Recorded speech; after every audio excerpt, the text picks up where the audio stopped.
sou o professor Emerick e vou abordar contigo a disciplina de Sociologia. Para o encontro de hoje, iremos utilizar o livro de atividades, volume de número 5.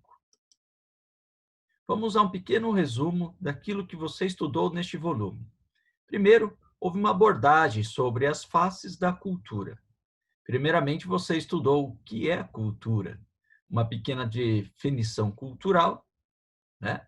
E também teve a oportunidade de aprender esse conceito antropológico que forma a cultura. Você observou também que a cultura não é algo natural, pré-existente e imutável. Você observou que a cultura é algo dinâmico, portanto, ela não é estática. Você observou que elementos, sem dúvida alguma, biológicos interferem na cultura, como também a cultura interfere no plano biológico. Que a cultura é um produto coletivo das experiências dos indivíduos entre si e com o meio em que vivem. Você também teve a oportunidade de estudar sobre como que se produz cultura, e alguns pensadores contribuíram para a sua reflexão. Também tivemos a possibilidade de observar antropólogos trazendo para a gente a ideia de que a cultura é como uma lente através da qual o homem vê o mundo. E percepções como etnocentrismo e relativismo cultural se fez presente no estudo deste volume de número 5. Vamos realizar alguns testes de caráter assimilativo desse conteúdo. Questão de número 4 do volume 5, livro de atividades. Diz assim: cada um, de cada lugar do mundo, tem de assinalar o seu endereço eletrônico, o país onde mora e de onde fala, trazendo, portanto, as siglas. Aquele que fala a partir dos Estados Unidos não precisa pôr .us ao seu endereço. E, assim, é como se falasse de lugar nenhum, tornando familiar que cada qual se veja sempre de um lugar determinado, enquanto haveria aqueles que falam como se fosse do mundo e não de nenhuma parte específica. Você observa que no seu país você tem, não é, a sigla .br. Diante, então, desta linguagem, desta cultura que é próprio desta região, deste país, não é? Onde as pessoas se familiarizam normalmente com a linguagem, com as suas características, talvez seja apenas estranho para um outro país, para um outro povo, uma outra tribo. Mas tomando então essa referência desse nosso texto, ele diz assim: o texto contém uma reflexão acerca de um aspecto importante das redes mundiais de produção e circulação de conhecimento.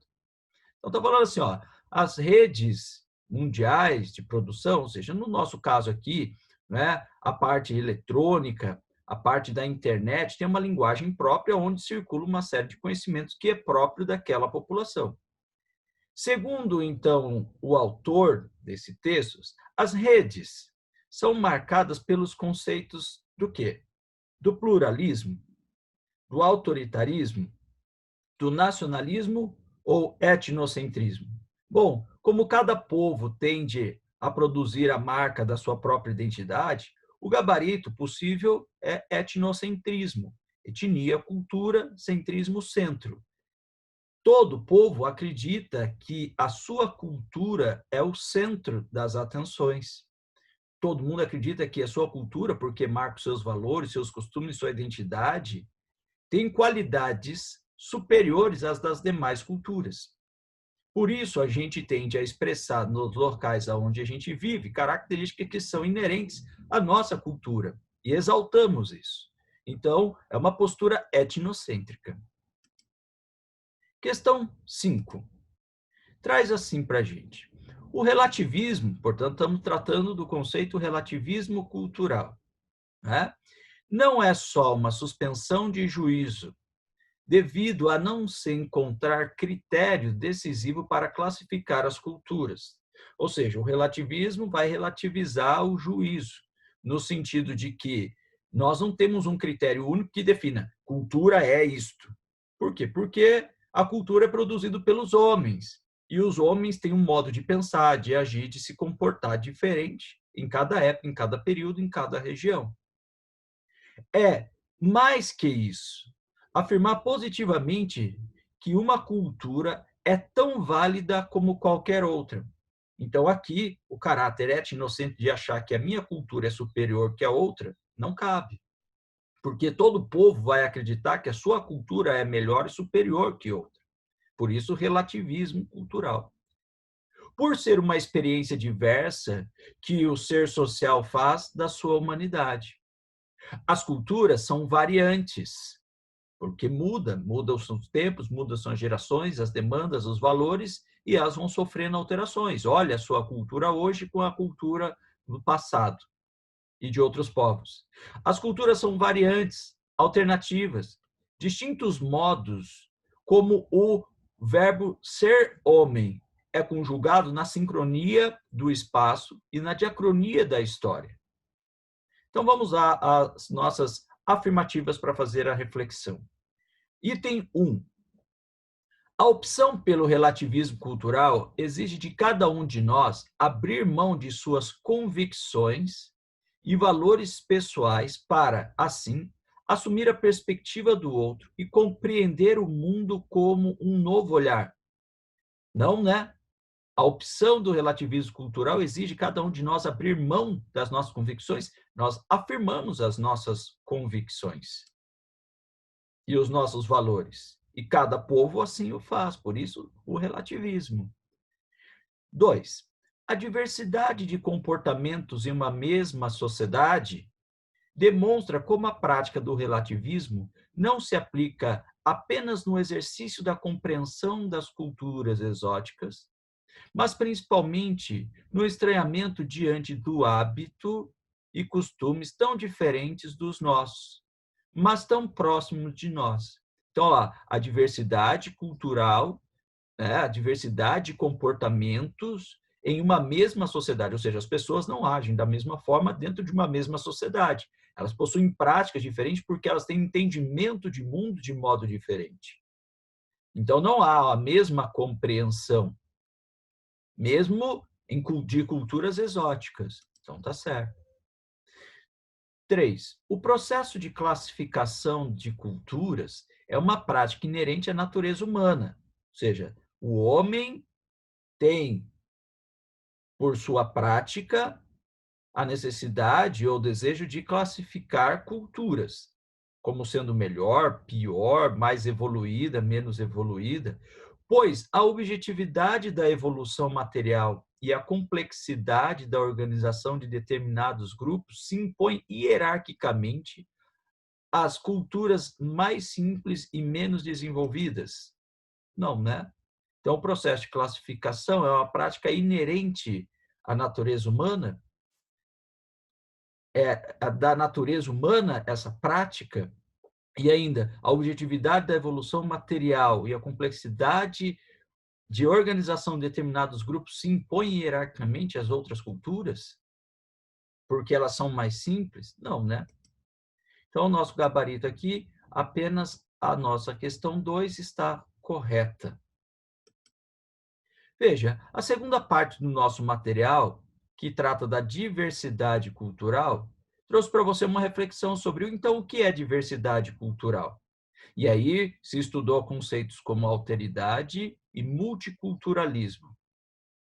Dentro também da questão da diversidade, se estudou a diversidade cultural brasileira, buscando aqui compreender a identidade nacional, né, vinculadas a heróis nacionais, a nossa história, a bandeira, o hino, o idioma, e identidades regionais. Observou-se também que, dentro da questão da diversidade, se estudou a questão afro-brasileira, discutindo a democracia racial no Brasil e o racismo no Brasil. Diversos autores que foram, né, inseridos para essa reflexão contribuíram para que a gente pudesse aprofundar esses temas. Também, do que diz respeito à diversidade cultural brasileira, se explorou a questão indígena, a questão da territorialidade, da sua historicidade, bem como também se explorou a parte das culturas urbanas, a questão juvenil, a dimensão ética e estética, as tribos urbanas. Beleza. Lembrando, então, disto, vamos resolver algumas questões dessa nossa segunda parte. Então, na segunda parte, a questão 2. Vejamos aqui, então, não é, a nossa tirinha. Por que as pessoas em diferentes países, com diferentes crenças, não podem todas viver juntas? Aí a personagem diz, porque elas se recusam a ouvir sobre o que é bom para elas. Quer dizer, alguém então está querendo ditar sobre outras pessoas o que elas devem fazer. Quem iria dizer para elas o que é bom para elas? Eu. Está vendo como há povos que se acham detentor da verdade do que é o modo correto de viver e desejam impor sobre os outros países e pessoas sobre o seu modo, a partir dos seus critérios e convicções do que é o bem e o mal? Bom, a respeito então da cena, da história em quadrinhos, né, que nós tivemos aqui pelo Agar, né, ilustra um modo específico de lidar com a diversidade cultural. A respeito, então, de Agar, vamos, então, considerar aqui o que é correto em relação a ele. Veja, nessa tirinha a gente observa que ele valoriza a existência de diferentes crenças em diferentes países? Parece que não, né? Porque considera toda crença como portadora de verdades? Você viu que só ele é dono da verdade nesse aspecto, né? Depois, nós vimos ali também o outro elemento em que ele coloca B, desvaloriza a diversidade cultural, porque analisa os diferentes países, né? E aí, então, nesse aspecto, considerando os valores e crenças de cada um deles, bom, se ele está desconsiderando, desvalorizando, ele não pode considerar os valores. C, ele desvaloriza a diversidade cultural, porque a partir do momento em que ele acredita que ele sabe o que é melhor para os outros povos viverem em paz, ele está desvalorizando as outras possibilidades culturais. Porque considera os seus próprios valores como modulares para os outros? Perfeito. Essa, então, é a nossa alternativa. Questão 2 da segunda parte, letra C. Beleza? Vamos à questão nossa de número 7. Na questão de número 7, temos um texto que traz esse seguinte excerto. Antes mesmo do Brasil colônia inaugurar os livros escolares, com os idos de 1500, tribos indígenas já ensaiavam a brasilidade que existe em você. Está no sangue, desde muito cedo. Capitalismo a todo vapor. Ritualizamos as nossas passagens, realizamos o escambo de mercadorias. Escambos é troca, eu troco um produto que eu elaborei pelo produto de outra pessoa, ok? Nos programamos para a subsistência em grupo e temos corpos marcados por leis e códigos de conduta que definem o nosso ser social. E deste modo de vida lá tupiniquim, metrópoles estruturaram-se em tribos urbanas. Então, eles estão mostrando o que nesse texto, a cena? Tinha-se o Brasil, os índios estavam aqui presentes, vivendo sobre sua forma cultural, sobre a sua disposição social, sobre a sua própria organização, e os povos europeus que vieram com toda a sua mentalidade religiosa, capitalista, começaram a impor suas leis, suas regras sobre o modo indígena, né? E aí traz junto consigo esses povos a sua perspectiva cultural como superior à dos indígenas, marcada então pelo eurocentrismo, a Europa como sendo o centro cultural, se entendendo superior aos demais povos. E deste modo de vida lá tupiniquim, metrópoles estruturaram-se em tribos urbanas, formando as cidades, que se unem pelo estilo de roupa, músicas e afins, ou seja, desconsiderando a regionalidade e o elemento cultural das tribos indígenas que habitavam aqui no território brasileiro. São as chamadas comunidades de sobrevivência afetivas, em que, para fugir do anonimato, o adolescente deposita em projetos momentâneos e em ensaios de curto prazo a sua identidade. Cada tribo tem o seu nome e sua gíria. Então, está dizendo, ó, aqui os nossos jovens foram criando as suas próprias marcas e identidades comportamentais. O modo de falar, a sua própria estética a partir do vestuário. O grupo se identifica com tatuagem, com piercing, né? Com uma tinta específica, com um objeto, a turma do skate, enfim. E em torno de um líder espiritual distante, um ídolo musical ou esportivo. A gente, então, tem essa característica. E não são poucos os baladeiros, emos, patricinhas, mauricinhos, não é? Aí os metaleiros, hippies, nerds, né? Os skatistas, góticos e assim por diante. Um farto leque de opções que livram o jovem da angústia de não pertencer a grupo algum. Bom, então essa ideia de criar tribos já é uma característica antiga, né? E isso acaba se perpetuando geração após geração. Com base na leitura do texto e em seus conhecimentos sobre cultura urbana, marque a alternativa correta. A.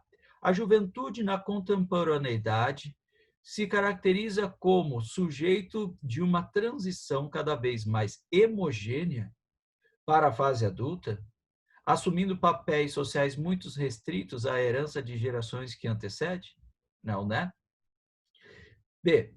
A efemeridade da construção das identidades juvenis indica um despreparo dessas gerações para a vida em sociedade? Não, né? C. Tribos urbanas são formas de veiculação coletiva, ok? Desenvolvidas por indivíduos urbanos, certo? Geralmente, especialmente em jovens, em uma busca de uma expressão cultural, sim, uma manifestação da sua identidade, né?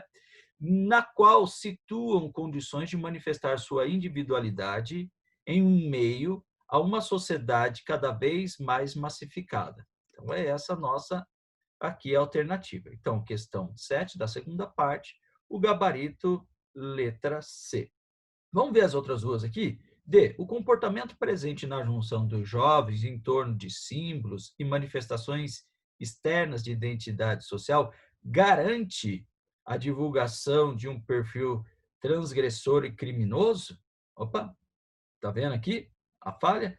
E. A multiplicidade de identidades se limita com o surgimento de grupos sociais como as tribos, pois realizam o intento de massificar expressões culturais, limitando a liberdade. Está vendo, então, onde se localiza a falha?